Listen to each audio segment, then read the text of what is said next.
Good morning, good afternoon, good evening, Infinite Crypto Cruisers. Hey there, folks. This is Brad Varnell. I am the founder and owner of Infinite Crypto. And man, it has been a long time since I have hopped on here and done a video. I apologize to all of my loyal community members for my absence. This is a really tough video to do in a way, too. You know, you probably noticed, any of you that are used to watching me, that I didn't say that I was excited to do this video. And man, there's a lot of life stuff going on. It's interesting days. Um, Not only in my life, but just in the world overall. And like I say, it's just been a tough few months. If you looked at the title of this video, I want to say I forget exactly what that's. Sorry about that, guys. Millions to zero, but the story has just begun, is what I titled this. And for those of you that are tuning in, say hello, man. Who do I got watching me? I see that there's a few of you tuning in. Feel free to say hello in the chat so that we can catch up. But I'm doing this video for about 14 different reasons, and I'm holding back tears part of the time. Trying to hold back tears. Um, One of the things that happened since the last time we spoke is my father passed away. So, those of you guys that have, been viewers of mine for a while, I'm already kind of a big baby. It's not that hard to make me cry, man. And so, just thinking about it and talking about it is not easy. Um, but it's one of the things that motivates me to keep going and live this life that I'm living, and keep on keeping on for my dad. But you know, I'm going to probably be a little discombobulated and all over the place, folks. I literally decided to do this video about 7 minutes ago. I don't have anything written down. I've got, a book sitting in front of it. I didn't take any notes. I didn't write anything down. I don't really have an agenda. I am planning on giving you guys some value. I do have a couple of small cap gems that I'm looking at, and I haven't been making videos, but it's not like I have been totally disengaged and not looking at crypto. That's for sure. But thank you, Grizz, man. I appreciate you being here. Yeah. So back to my father. The reason that this has been so tough is that my dad and I were best friends, like really, really, really best friends. There's very few people that I know that have good relationships with their parents that wouldn't say that my dad and I's relationship was pretty special, pretty kind of a one of a kind. And part of the reason for that was my father quit drinking a couple of months before I was born. So he celebrated 50 years of sobriety on May 23rd of this year, and he was getting ready to turn 82 in July of this year. And thank God I got to spend the time with him that I did. But he was at my house for the weekend. Nothing seemed wrong with him at all. On Tuesday, the day that he celebrated the 50 years of sobriety, I gave him a big hug. He was here in Las Vegas, gave him a big hug, sent him back to California. And then I get a call out of the blue on Friday, 3 days later, from my mom that he had went for his morning walk. He took a morning walk every day for about 30 minutes. Shit, man. I thought 3 months later this would be easier to talk about. Ah, he took a walk and never came home. He had a heart attack. So I got that phone call. Toughest phone call of my life. And seriously, guys, I didn't expect to be this big of a baby. I really didn't.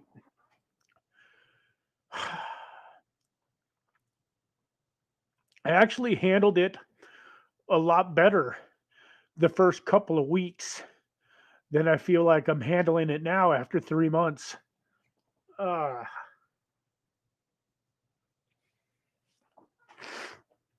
Anyways, as you guys can tell, it's definitely still on my heart. And I guess the good thing about doing this video is it kind of made me realize how much it's still affecting me. I didn't really realize that it was still this strong. And so what I say about that, folks, is don't waste any time. Spend as much time with your loved ones as you can. Money and cars and houses and boats and all of that stuff is fun and fine, and I'm looking forward to a lot of those things that come this next bull run. There's definitely a lot of the things that I'm doing and a lot of my plans do revolve around some exciting trips and the dream home and a lot of the stuff that I want to have. But you find out real quick in life when you lose some people like this that that there's so many more things in life that are more important than money. And having the right people to spend the money with is so important. So get in touch with those loved ones. Spend time with them. I was listening to one of my favorite mentors, a guy that I recommend you all check out. His name is Ed Milet. And one of the things that he talked about is his father got cancer about 8 years ago, maybe a little longer now. His father actually passed away in the not too distant past. But one of the things that he talked about is that he was busy with business and busy with doing a lot of stuff. And he would get phone calls from his dad. And if he was if he was busy, he would hit the cancel button. Sorry guys, I got a kitty cat wanting some lovin's.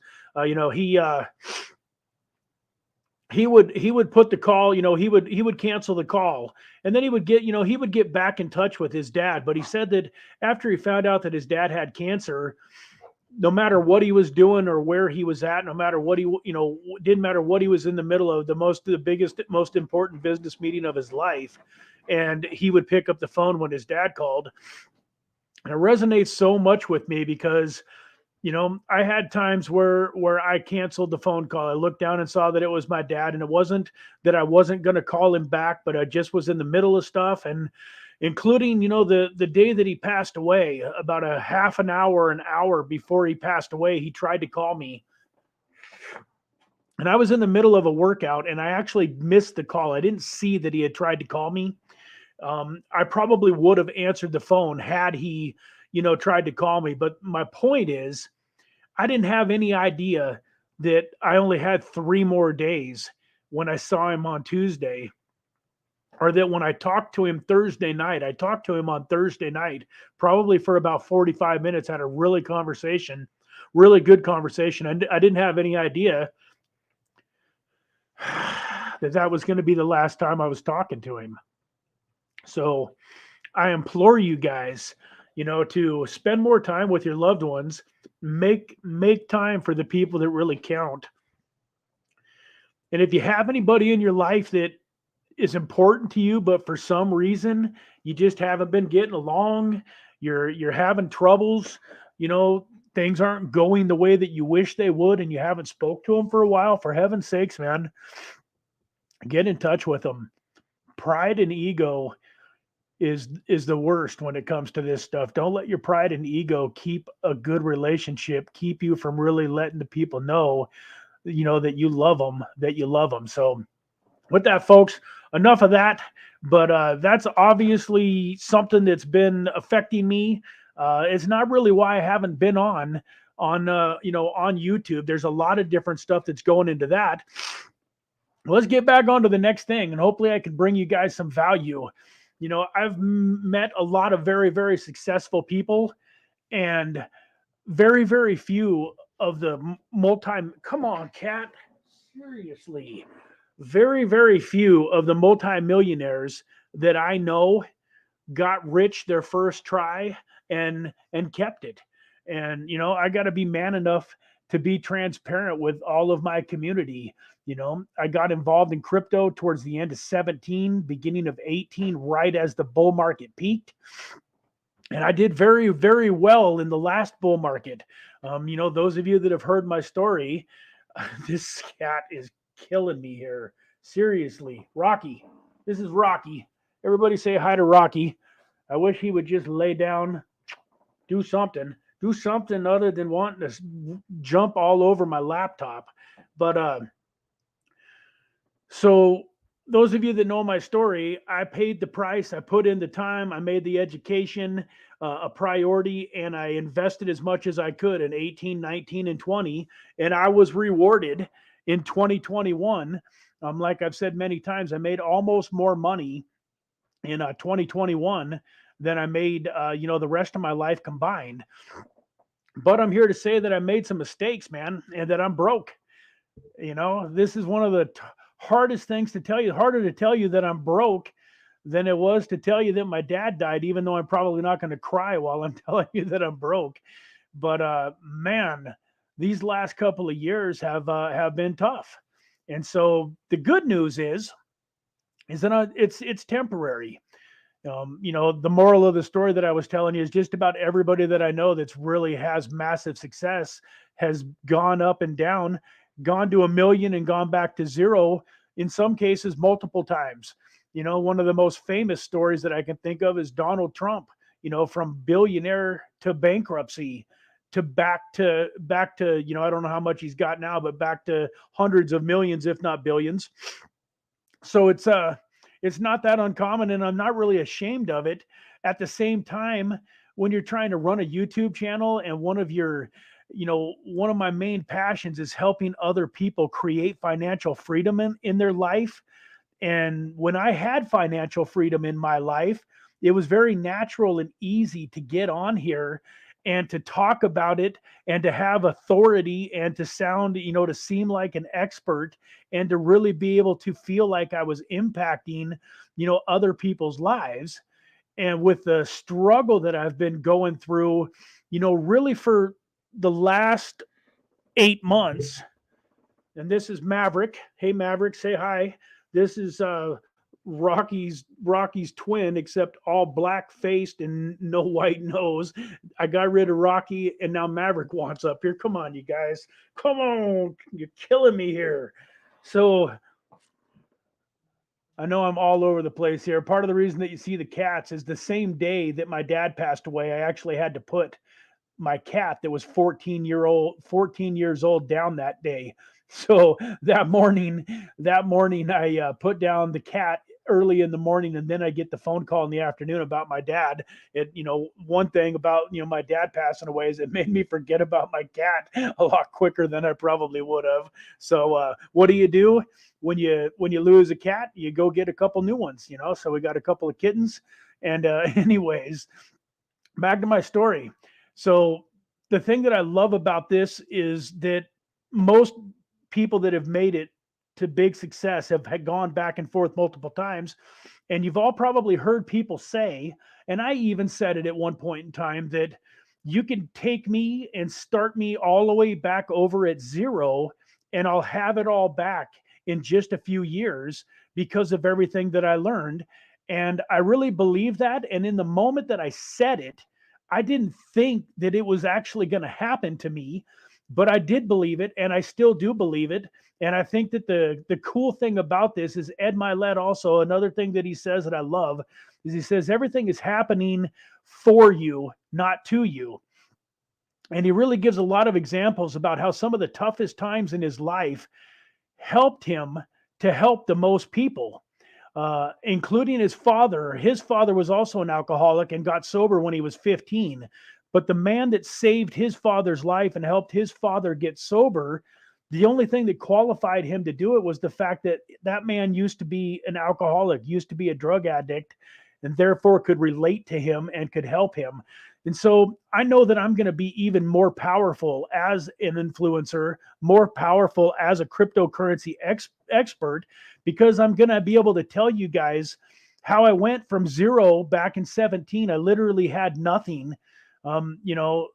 My wife now, we just celebrated 5 years of wedding anniversaries here back in August. She actually left for a while in early 17 because I was doing so poorly in life. And it wasn't necessarily because I was doing poorly financially, but I was lazy it was my own fault that I was doing poorly financially, and I didn't deserve to have her. I'm glad that she left. Once again, that's another example of how something that seemed like it could be the worst thing that ever happened to me. In fact, I still think about that day when my now wife and my two beautiful kids, they're not mine biologically, but I raised them. When they moved out that day, I'll never forget that day. I'm back in my bedroom in this house and watching them pack up all their stuff, and their family came over and they put it all in a loading van and moved. And in the moment, if you would have asked me, man, isn't it great that this is happening for you and not to you? I would have told you to kiss my ass. I would have, excuse my language, but I would not in the moment have thought that that was going to be something that I looked back on and was very thankful for. But what that did is it opened my eyes. It created awareness, and I realized I wasn't the kind of man that deserved her, and I wasn't the kind of man that deserved the success that I wanted to have. I had big dreams and goals and plans, but I wasn't putting the work into them. I was all talk and no action. And so I got to work. I rolled up my sleeves and I made some changes. And eventually, after about 6 months, she saw how serious and committed I was to those changes, and got back with me.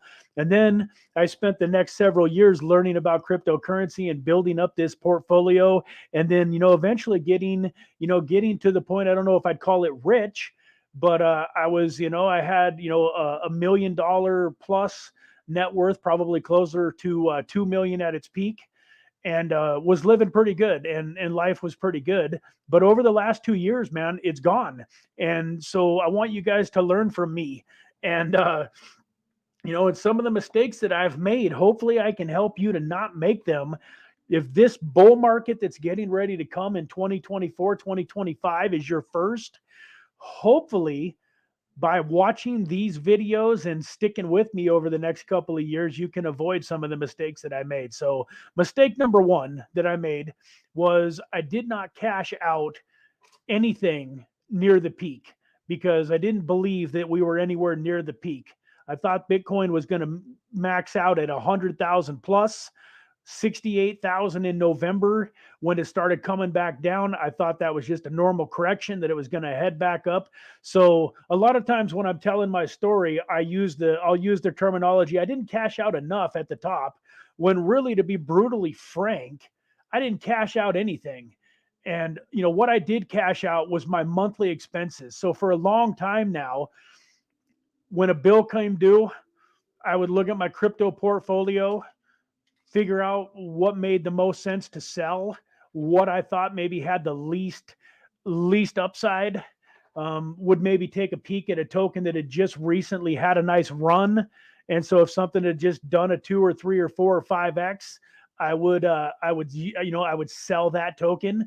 But what I never did, and something that I really wish that I would have done, is that I would have sold several $100,000 worth into fiat. But I got greedy. I mean, I thought that my million plus was going to turn into 10 million during the blow off top when Bitcoin went from that 60,000, 68,000, dropped back to 40. I thought it was going to head back up to 100,000 plus. And in that moment, that my altcoin bags were going to 5 or 10x, and that I was going to end this last bull run with like 10 million. And when I got to that kind of money, if I would have got up to 5, 6, 10 million, my plan was to cash out a huge portion of it, probably 75 or 80%, and put that into a little bit safer assets like Bitcoin and Ethereum, or not, excuse me, not Bitcoin and Ethereum, like real estate and passive income stuff that was a little less volatile. And then, of course, I would have planned on waiting for the market to get crushed off like it did. Like, I knew this was coming. I wasn't naive to think that Bitcoin wasn't going to go all the way back down, and that the market wasn't going to get crushed off after the bull market was over. I just expected another 2 or 3 months worth of bull market more than we got, and expected 100,000 plus Bitcoin, which never happened. And I didn't prepare for the worst. The second mistake that I made was, as it started coming down, when Bitcoin hit 40, I had ample time, even at 40,000, to pull out enough to have probably, caused myself a little bit more security and a lot less stress and anxiety that I've had. And I still didn't do it. I just at 40,000, I thought, man, I think it's going back up. And then realistically, by the time it went down into the 20s and then hit into the teens, my portfolio was so decimated by that point that I just figured, what is the point? So a combination of 2 year bear market coming up on 2 years, and spending, no real income coming in, just living off of my assets, has put me in a position where you know I'm basically back to in is almost as bad a shape as I was before the bull market of 21 ever even started. The good news is that I have all of the skills, and I have the education, I have the mindset, and I've got a lot more network. I've got a lot more friends and people that I care about, and a lot bigger network than I had back during that last bull market.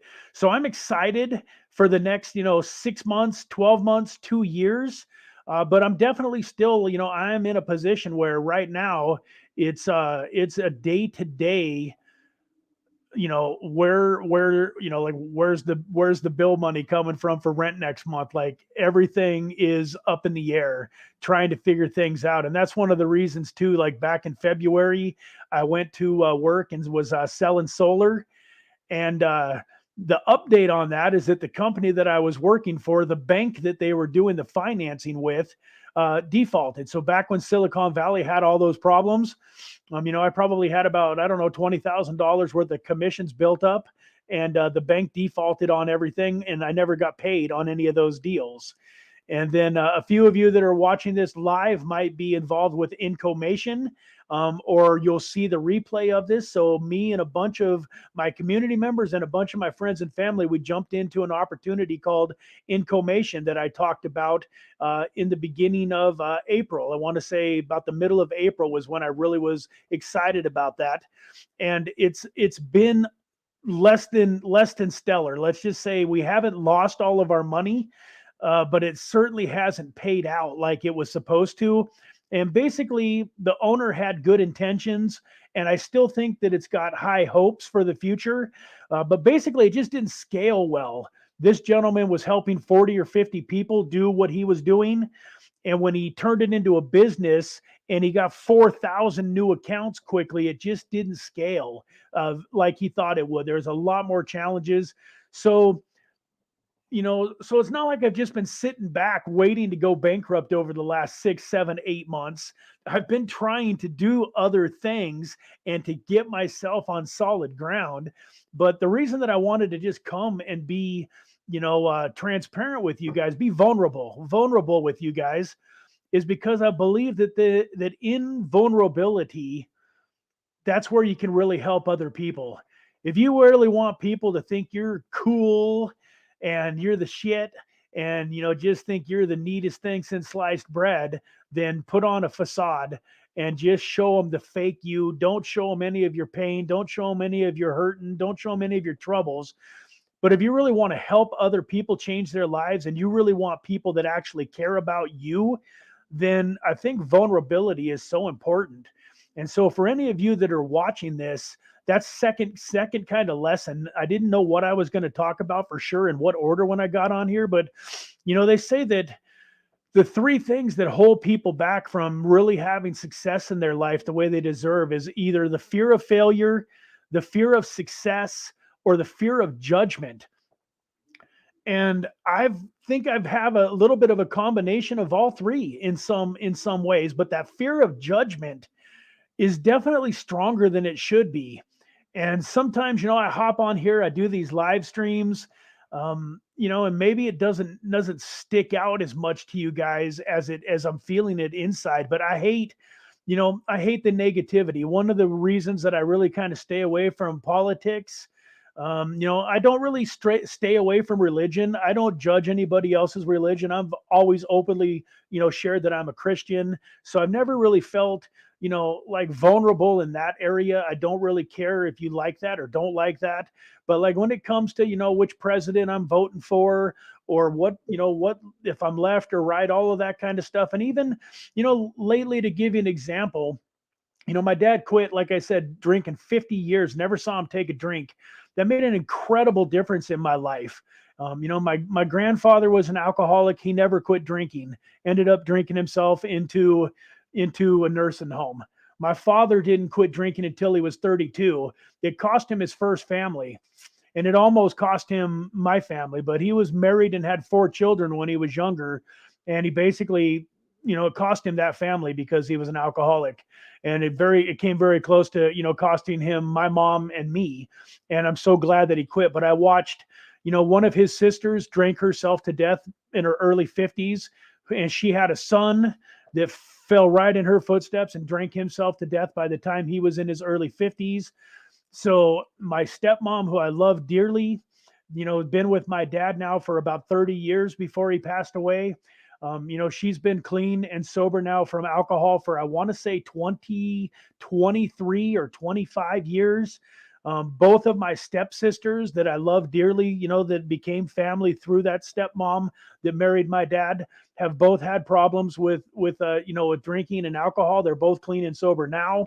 I have a sister that's about 5 or 6 years older than me that's drinking herself to death. It's the saddest thing in the world to watch.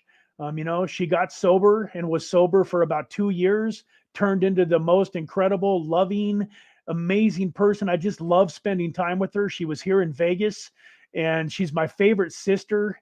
And, even though we're not supposed to have favorites, she was my favorite sister, and I loved her when she was sober. But she's no fun to be around when she's drinking, and it's hard to watch her drinking herself to death. So one of the things that I want to do is I want to create a movement called Infinite Sobriety. That's going to be the hashtag, Infinite Sobriety.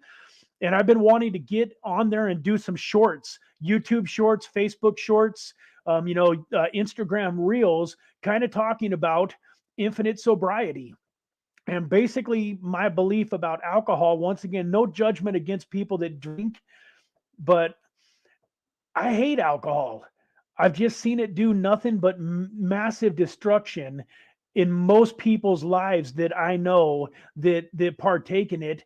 And for the most part, if you don't create any destruction in your life through alcohol, then it probably wouldn't hurt you to give it up in the first place. So kind of my stance on it and my infinite sobriety movement, if you will, is I believe that 95 to 99% of the people that drink, it hurts them. And the 1 to 5% that can do it and it doesn't hurt them, I still think they would be better off quitting to show support for the 95% that are struggling with it. Alcohol is proven, man. It's just pure poison. The reason that you get high when you drink is because it cuts off the blood flow to your brain, and that's why you get high. So I'm not going to go on, off like on a high horse, but, I quit drinking roughly, it's probably been in the ballpark of 14 years ago, maybe 15. I never had a sobriety date because thanks to my dad, I never developed a dependency on alcohol. I never had a problem with alcohol. I just quit because it didn't have any redeeming qualities in my life. And I wanted to support the other people in my life that I knew were struggling with it. And so, long story short, one of the things that I've wanted to do is create kind of a little bit of an infinite sobriety movement.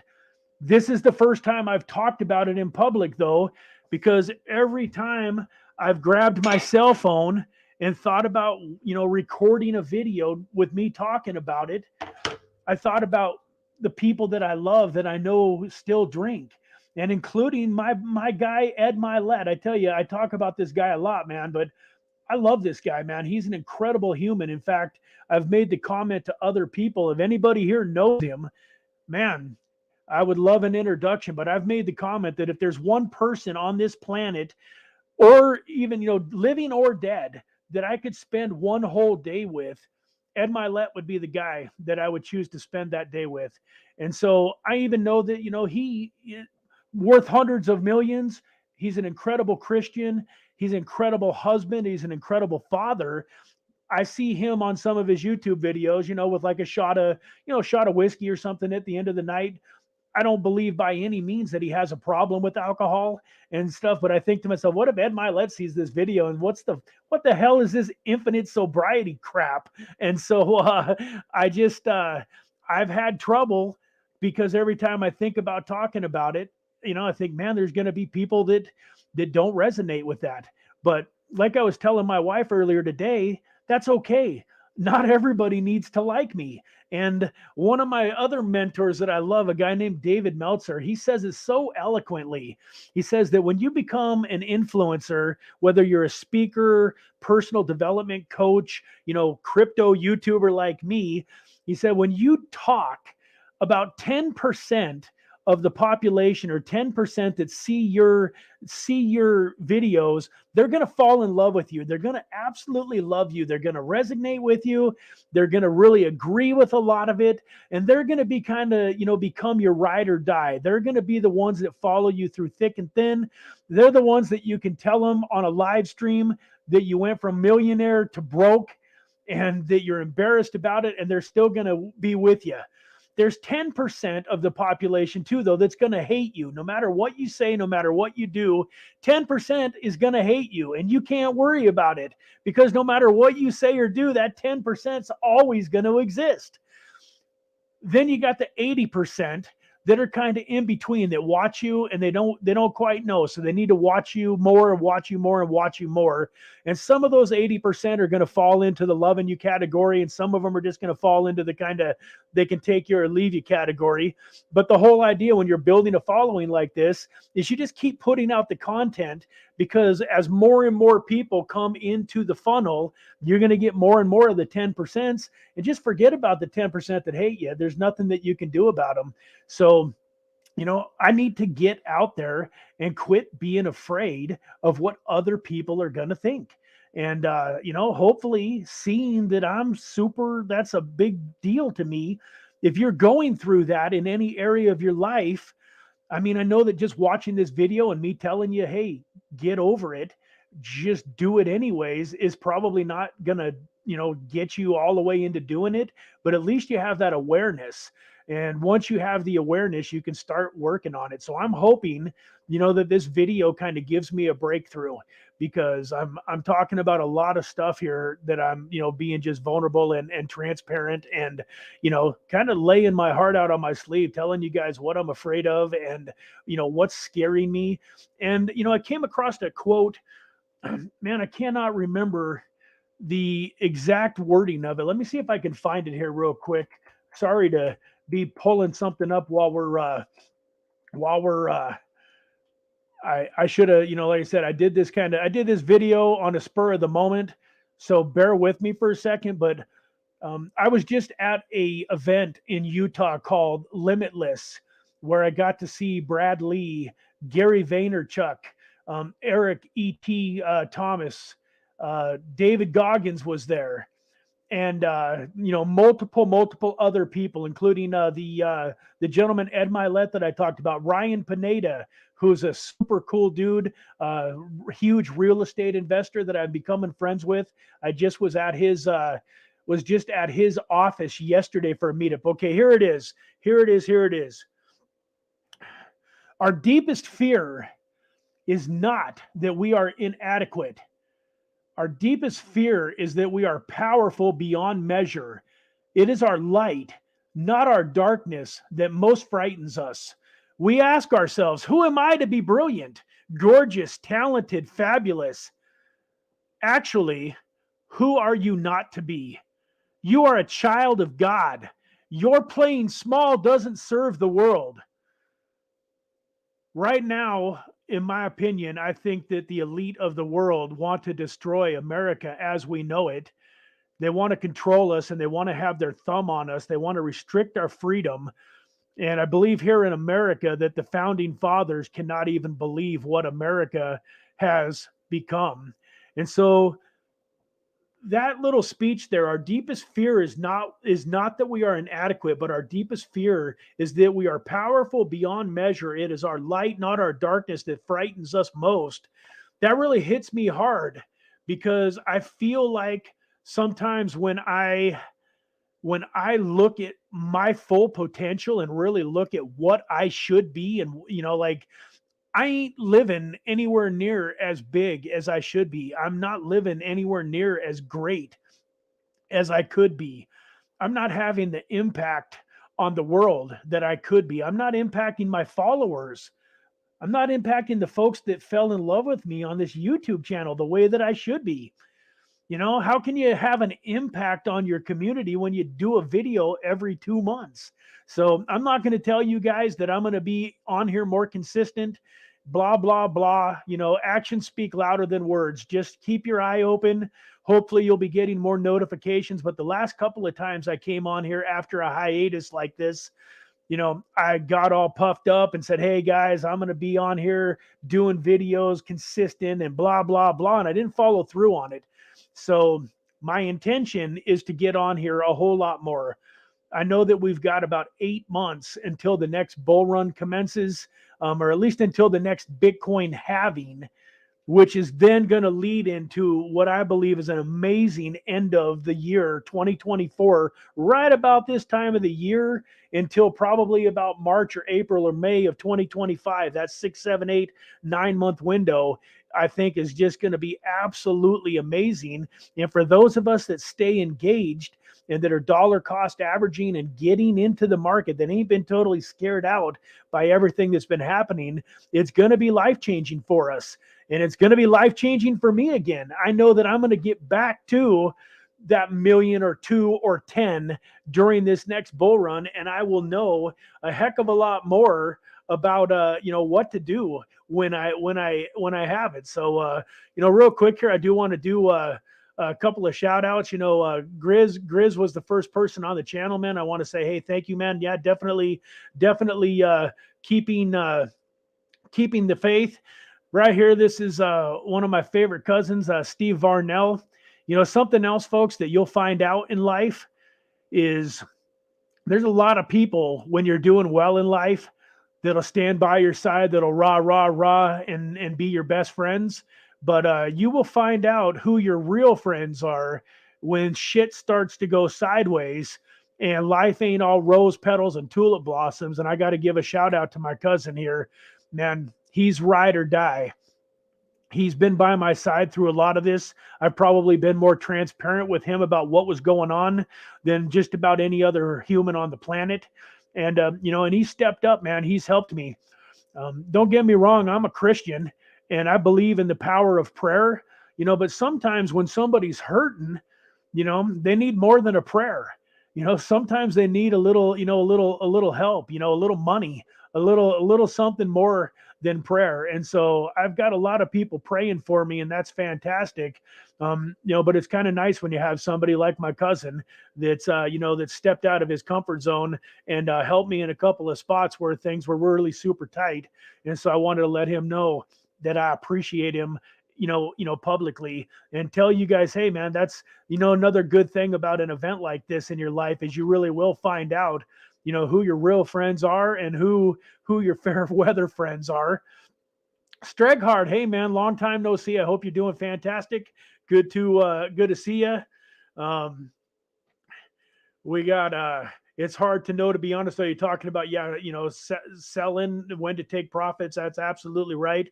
And then I did want to give a shout out to my wife. Where'd she go? Here we go. That's the other cool thing about this process is having a woman that's willing to stand by my side while I go through it and be on here and say, hey, I'm proud of you. So this hasn't been easy on her either. It's a weird thing when you grow from being able to just kind of buy whatever you want, whenever you want, and not even really worry about what it costs. One of my favorite things about having a lot of money, if it might sound silly, is I remember when I was a young man and I heard a person from a stage that I was listening to is a very successful man. He said, when you get to be rich, you don't have to read the menu from right to left anymore. And that hit me so hard because I did that for, especially when I was young, and I watched my parents do that. For those of you that didn't you don't understand what I mean. Most parents read the menu from right to left, or most people. What that means is they go down the right-hand side of the menu and look at all of the prices. And then when they find something that looks like it's in the right price range, then they look over to the left to see what it is. Rich people just read the menu from left to right. They read the left, and whatever it is that they order or they want, whatever they want that night, that's what they get. Like, they don't buy the steak because it's on special. If they're in the mood for the crab legs, they just get the crab legs. That was one of my favoriteest things about having money, was just going to a restaurant and ordering, whatever we wanted. And, I probably spent, two, three, $400, $500 on a dinner more times than I probably should have. That's another mistake that I made, coming into big money for really the first time, in my life, is I enjoyed it. There's a little bit of regret from that, but at the same time, I'm 50 years old. I just turned 50 July 30th. And I got to say that I probably lived more in the last 3-4 years than most people live in their whole life. I've gone on 15 or 20 different amazing vacations. I mean, my wife and I were doing something all the time. So yeah, I wish I had some of that money back now. If I would have realized that the gravy train was going to stop and go sideways the way that it did, for sure. I wish I would have made some different choices. At the same time, I went to the Bahamas in November, trip that I really knew wasn't a great time, but I was going with my dad, and I was able to take my wife and my son and my dad and my mom, and we went to the Exuma, Bahamas for 2 weeks, and it was the most amazing trip of my whole life. And now that my dad passed away in May, I wouldn't take that back for nothing. Yeah, the money that I spent on that trip could have probably been, used to sustain my bills and to pay for my lifestyle for a couple more months.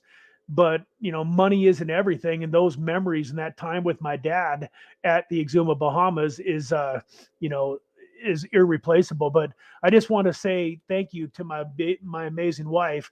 The difference between back in 17, when she had to make the decision to, a tough decision for her too. I don't say it lightly, like she just, blew me off and left. I mean, it was rough for her too, but it was the right decision. She needed to do it. She didn't know when she did it that I was going to become the man that deserved to have her, and that I was going to end up earning her love and get back.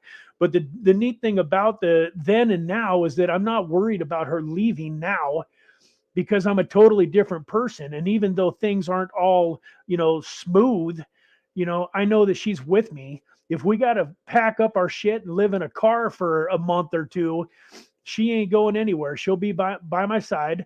And she's also going to be reaping the rewards in a year or two during the next bull market. When we get back to millions, she's going to be able to have anything she wants. She doesn't, what if she wants it, it's hers, because I love her and I just appreciate all of the support. So Alexander, how you doing, buddy? It has been a long time no see. Did I check out XTP? I have not, but let's do that real quick. Let's do that. We'll go check out XTP. Looks like I shouted out everybody in the chat. I did want to, pop this up. Don't let the haters keep you from doing your thing, man. It's so true.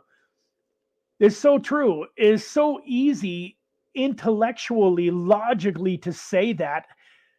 It's just a little bit different emotionally. And it's because of things that happened to you when you were a kid. When you got yelled at for, being different. You got laughed at by your class for singing or dancing a little bit different than everybody else. Like, we're not raised, especially here in America, to embrace our differentness and to embrace the weirdness in us, if you will. So that gets beaten out of a lot of us when we're young. And we get older, and logically speaking, we say, yeah, who cares what anybody else thinks?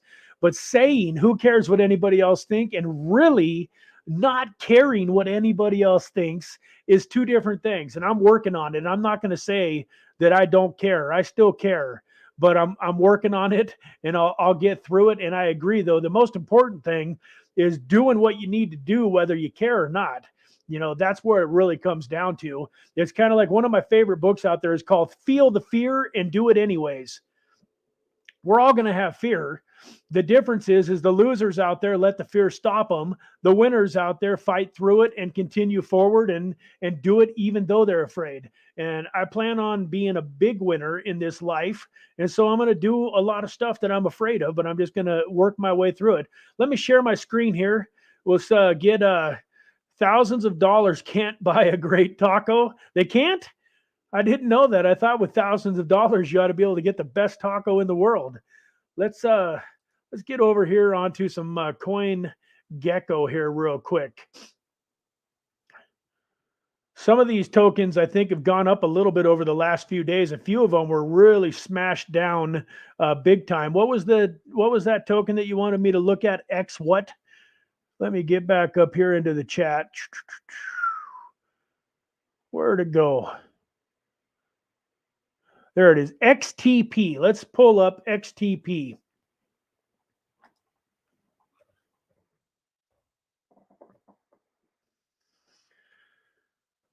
This is a token. If this is the right one, looks like it's called TAP, XTP.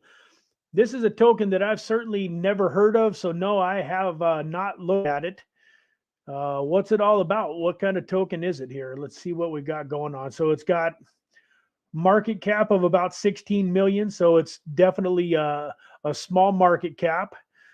Looks like a little over a third of its supply is circulating. It looks like it's got 10 billion tokens, and about 3 billion of them are 3 billion of them are circulating, a little over 3 going on 4. So 37%, 30 going on 38% of the circulating supply. It's trading down at 0.0004.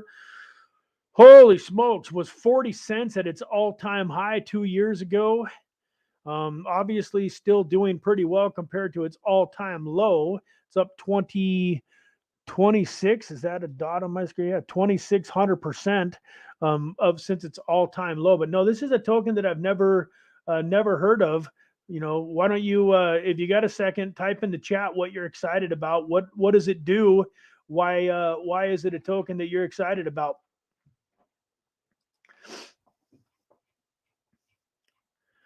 I got to read white papers before degening. Let me see. XTP. The next solid and fully regulated 100x. Early investors will do very well. Are you a part of the team, Alexander? Are you just an investor? Why do you, so you can't get it in the US yet?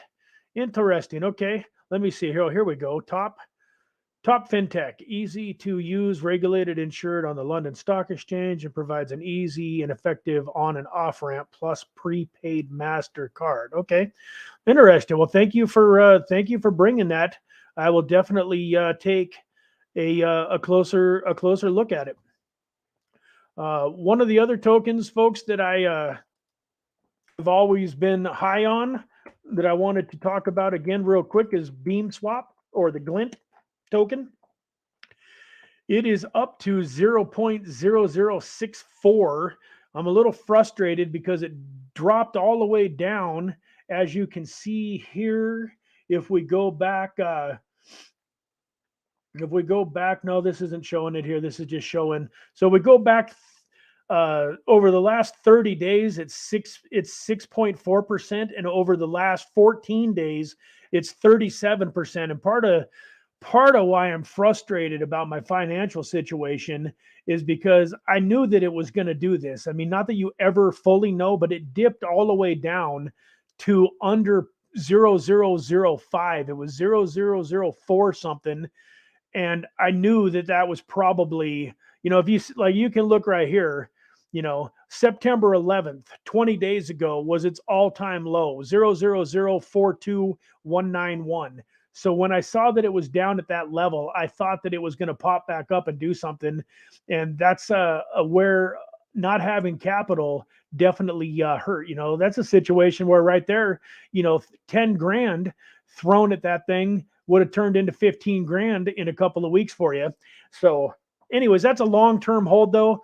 I just wanted to bring it up because at 0.00645, it is still only sitting at a $283,000 market cap, and one of my absolute favorites for the next bull market. The other one that I want to talk about here, a couple of them actually, is Polkadot at $4. I think Polkadot at $4 is a heck of a deal. Just like a year ago when I thought Bitcoin might drop all the way down to the $10,000 or $12,000 range, and I thought maybe we might see, $2 Polkadot. There's still some potential to see, a big crash in the market and to see Polkadot at $2. But I would just about, be willing to bet a limb, although I wouldn't bet with body parts, but I'd be willing to bet almost anything that if you buy Polkadot at $4, you're going to be happy during the next bull market. The other one is Chainlink. Now, the trouble with Chainlink is it's not really been beaten down all that much recently. As you can see here, it's up 13.5%. But Chainlink has had a lot of good news, a lot of big partnerships. I think that Chainlink is going to be another, massive, massive winner. But the other one that I really wanted to talk about, folks, is called UFO Gaming. So I have talked about this before, but right now it is down 739th on the market cap. You can see here, we've got a lot of zeros in it, but it's down 98.96%. So it's down 99% from its all-time high. But I do think that it's going to come back during this next bull run and do some big, big things. You can click on UFO Gaming here. And what is another one? I'm trying to, off the top of my head, I'm trying to remember some of the tokens that I wanted to bring up. No new comments. Let's see here. Oh, here's another one. Let me pull up a little bit more like another micro cap gem, another one that why can I not think of the stupid ticker for it all of a sudden? Oh man, my brain is not working as good as I would like for it to today. Too much emotion.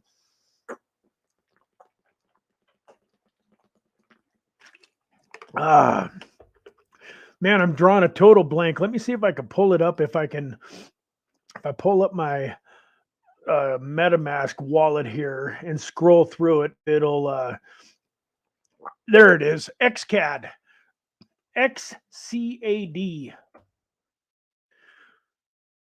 So this token here is down to 487th ranked, but it's still got a $35 million market cap, so it's not going out of business or anything like that anytime soon.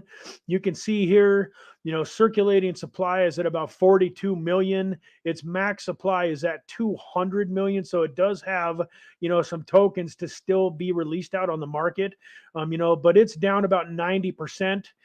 From its all-time high of $9. Its all-time low, not too long, well, I guess it's been 2 years ago now, was 50 cents.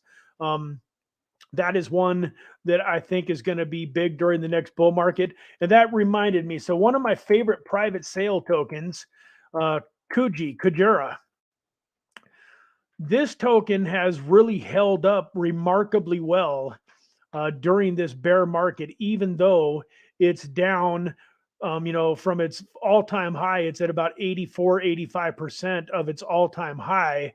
But this token here is one that's made massive, massive strides.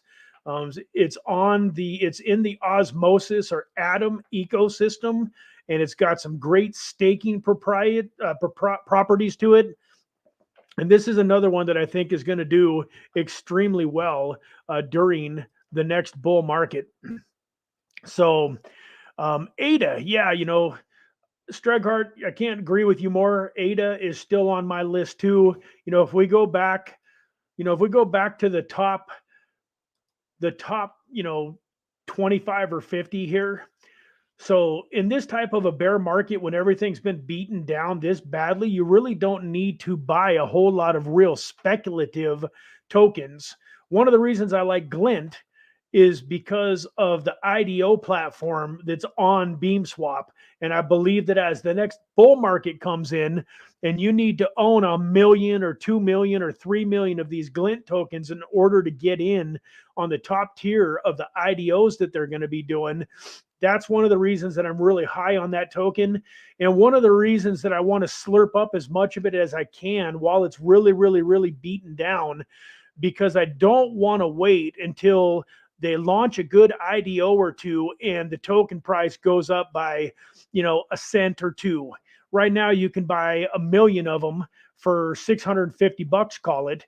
Where if it gets up to, 5 cents, now you're talking about $5,000 to buy 1 million of them. And if you need 1 million of them to get into the IDOs, they're going to be worth the $5,000, because when you buy $500 worth of an IDO and it 10x's, you're going to make $5,000 on one IDO that you can get 500 into. So the price of it, when it really starts to go, I think is going to go fast, and you're going to still get stuck buying it even if it's 5 cents, because you're going to want to get in on these IDOs. But I would much rather be in 1 million tokens for 650, so that when it really makes its run, I've got the potential to maybe sell that $650 worth of tokens for, $100,000 at its peak, when it gets up to a dime, or even $1 million if it does something crazy and gets to $1. We're talking at $1, it would still be under $1 billion market cap, I believe. I want to say that at $1, it would still be under $1 billion market cap. I'm not going to go back and check that math, but to get back to this, obviously Bitcoin and Ethereum, they're going to make you money, but I don't think they're going to make you big money. Bitcoin going to top out 150. Even if it goes to 250, you're still looking at maybe a 10x. So I'm not saying don't buy Bitcoin. I know that a lot of people love to have most of their money in Bitcoin, but especially if you're trying to turn a smaller amount of money, like $5,000, $10,000, even $25,000 into life-changing money, it's hard to do that with Bitcoin. Ethereum, same thing. I love Ethereum. I think Ethereum could get up to 15 or 20 or 25,000 during the next bull market, but that's still not going to be life-changing if you've only got 5 or 10 or 25,000 to put into the market. So Cardano is one that I would invest in. Now, even though it's already a top 8 token, I think it's got a lot more than a 10x in it. 10x wouldn't even get it back to its old all-time high. I would say $10 sounds like reasonable. So now you're talking about 40x. Well, 40 times 10,000, gives you 400,000. That might not give you Lambo money, but 400,000 in most people's checking accounts is going to be life-changing. So that's one that I would definitely consider. Solana, I know that Solana's had a lot of rough couple of years, but its old all-time high was in the ballpark of about 250. It's got a 10x just to get to its old all-time high. And there's a lot of influencers out there that think Solana could be a $500 or $1,000 token by the end of the next bull market. Polkadot has always been one of my favorites. Polygon Matic, I believe, is going to do amazing things in the next bull run. Chainlink is going to be another big one. So those are all tokens that I would not mind throwing a few dollars into. Uniswap, it's the number one DEX for Ethereum. Ethereum's going to have smaller gas fees. And I think Ethereum, if Ethereum runs up to 15, 20, 25,000, Uniswap is going to be a token that I wish that we are all going to wish we had. Avalanche, definitely think Avalanche is a good token to have at $10. Stellar was one of my favorites during the 2018, 2019 era, and I held a bunch of it during the last bull market, and it never really did like I thought it was going to do. But with its partnerships and what it has going on, I don't think you're going to be totally disappointed if you owned some Stellar, but that's one that, I could, take it or leave it. Then when we get down here a little bit further, though, just like a lot of the big influencers, I'm high on HBAR. And I think at a nickel, you're doing very well to buy HBAR. One of the things that I love about HBAR is you can buy it right on Coinbase. Now, I always recommend getting your tokens into a private wallet. But for us Americans, the ability to just buy it right on Coinbase, even hold it on Coinbase if you don't have hundreds of thousands of dollars worth of it, or buy it on Coinbase and then transfer it to your own private wallet. But I love just being able to buy 50 here, 100 there on Coinbase when I'm in the mood. So that's another one that I think is going to do big things. I'm probably skipping over some that are going to be good. Quant, I've heard great things about. I'm not necessarily an investor in Quant, and I don't know enough about it to give you my opinion on it, but I've heard a lot of other people talk about it. Aptos is another one that I don't know enough about to really give a good opinion. But back here, VeChain. VeChain I've been buying since it was actually it wasn't even called VET back when I first got it. I forget even what the ticker was, but they actually did a reverse split. So I was buying one VeChain for like $8 at its all-time high during, like, say 2018, and then they did a reverse split of 100. So you got 100 VET for every one VeChain that you had to make it a more reasonably priced token.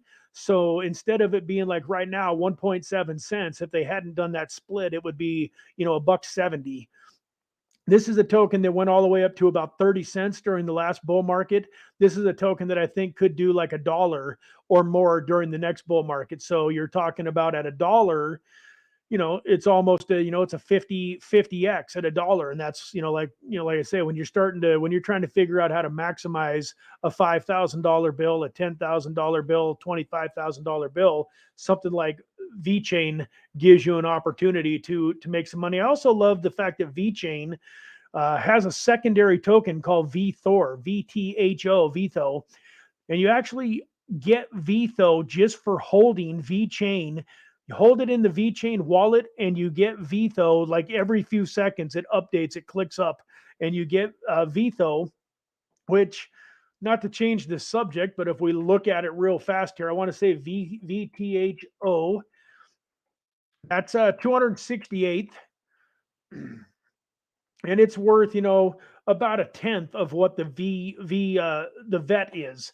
But you get this token just for free, just for owning the VeChain. So that's one that I would definitely be buying some. It's also a little bit further down the market cap here, so it's got a little bit more room to run. And then wanted to get down to Algorand. Algorand is another one that I think could do very, very well in the next bull market. I like the fact that it's only about a dime and 48th on the coin market cap. And Injective is another one that I like a lot that I think is going to do very well. Are we ever going to get to the token that I'm really looking for? Where's it at here? So one of my favorite tokens that I do still hold some, and it's staked and it's earning me, I think it's about 15%. And so it's one of the ones that I haven't tried to get to because I can't sell it. And I didn't see it. I probably skipped over it. I thought it was in the top 100 for sure. But Zilliqa, it's 111. So, man, this has really had the crap beaten out of it, folks. If you look here, it's down, 93% from its all-time high. But if you just look, even say, so in the last year, even so, a year ago, Bitcoin had already gotten beaten down about as far as it was going to get beaten down. Yet this has still lost another 43% over the last year and is down to, 1.7 cents. It's got a $300 million market cap. So it's still, that's a pretty good chunk of money, a lot of belief in it. But this is one too that I do like, because if you own it, you can stake it and earn about 15% while you're waiting for the next bull market. And then I do want to go over another small cap token that I talked about several months ago called Demetra.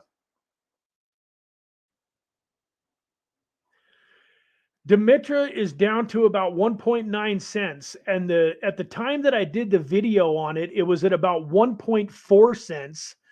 And then it went all the way down. Is crazy. 10 months ago, it went all the way down to 0.002.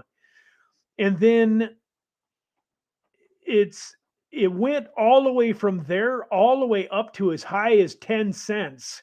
So if you would have bought this token at the 1.4 cents that when I was recommending it, you would have had a chance to 5, 6, 7x your money on it and then buy back in, or even just sell enough of it to get all of your initial investment back and be riding the rest for free.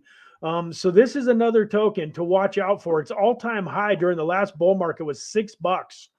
So we're talking, 1.9 cents. I don't know what the world I did with my cell phone, so I ain't going to be able to do any math. But for those of you that want to see some pretty incredible math, take $1,000 divided by 2 cents and then multiply that number by 6. So if you take 1,000 divided by 2 cents, that'll give you how many tokens you'd get right now.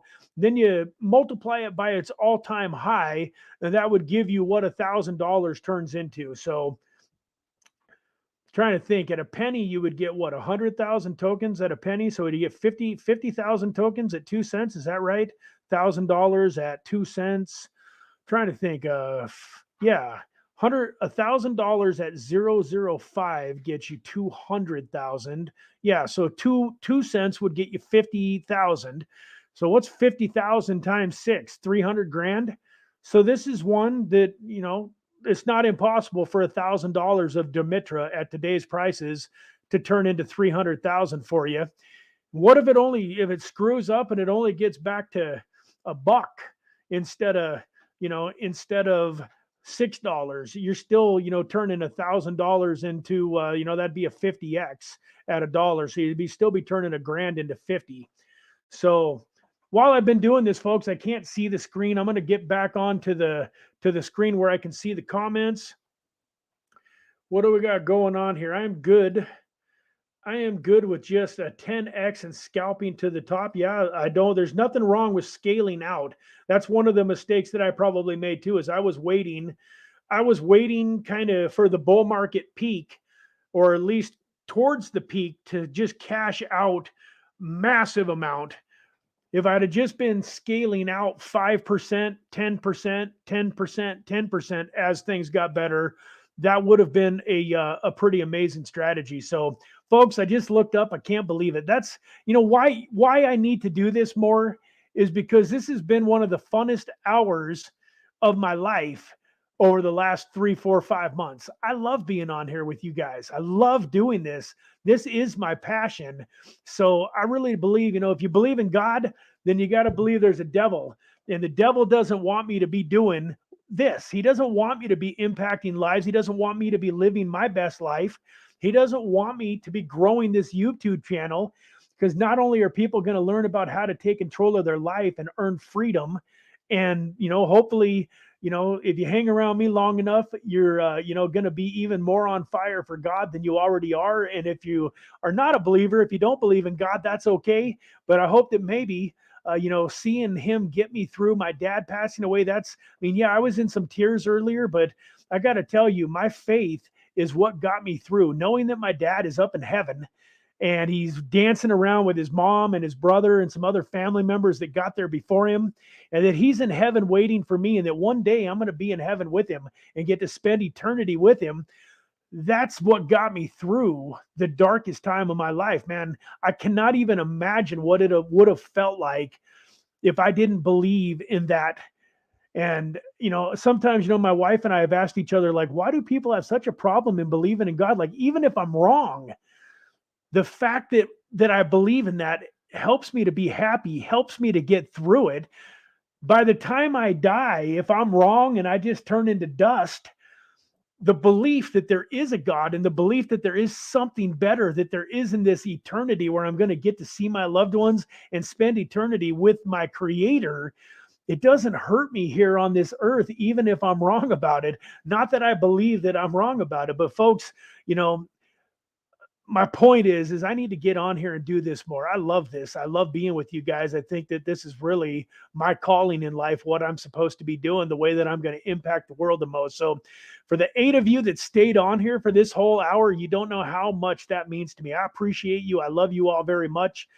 Please do me a favor. Share this episode with somebody. If you know anybody that's going through some grief, that's going through some hard times, this video doesn't have to just be for somebody that's involved in crypto. If you know somebody that's got a business that's struggling, They don't have to have lost all of their money because they were an idiot in crypto like me. Maybe they're just going through tough times with a business, because of the economy. Share this video with them. Hopefully it'll give them a little bit of hope. And then for sure, if you've got friends or family members that are on the verge of thinking about getting into crypto, or that you talk to coworkers at work, sharing this video. All of this is free. I get on here, this is free. This YouTube channel has cost me way more money than it's made me so far. Now, God willing, someday this this YouTube channel will probably create a nice income stream for me. But in the meantime, man, it definitely cost me more than it's made me. So I would really appreciate sharing. That's how you can give back to me. So if you like this, hit the like button for me. That helps the algorithm. And then please, man, the number one thing that you can always do to reciprocate and show me love is to share this channel with your friends and family and help this subscriber base grow. So with that, guys, I'm going to hop off of here. It's almost midnight here in Las Vegas. Going to go lay down and snuggle up with my sweetheart and get some sleep. But thank you all for being here, and God bless. And hopefully the next video will be coming soon.